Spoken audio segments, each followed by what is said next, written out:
ও মাহি, ও মাহি, ও ডালা, ও ডালা, ও ডালা, ও ডালা, যা তুমি যে আমারই।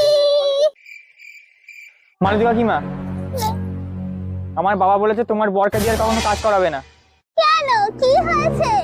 বাবা বলেছিল খেতে গাছপালাগুলো একটু পরিষ্কার করতে, আগাছা বাগাছা হয়েছে না ওইগুলো। তা তোমার বর কি করছে জানো?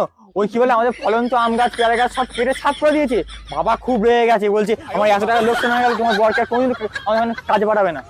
এ বাবা, কি ভুলভাল কাজ করে! আমি আর ভরসা করে কারোর বাড়িতে কি করে যে কাজে পাঠাই, সংসারটাও বা চলবে কি করে? এই খোকা, তুই না রাগ করিস না। হ্যাঁ, তোর বাবাকে একটু বুঝিয়ে বলিস, আমি আবার কারোর বাগান থেকে ছোট ছোট গাছ চুরি করে নিয়ে গিয়ে তোদের বাগানে ঠিক টাইমে বসে দিয়ে আসবো। হ্যাঁ, এখন বাড়ি যা, বাবাকে রাগ করতে বারণ কর। হ্যাঁ ঠিক আছে ঠিক আছে, তুমি যখন চুরি করবে একটু ভালো দেখে কলমের গাছটা চুরি করে আনি, যাতে ভালো ফল টল হয়। ঠিক আছে, আমি চললাম।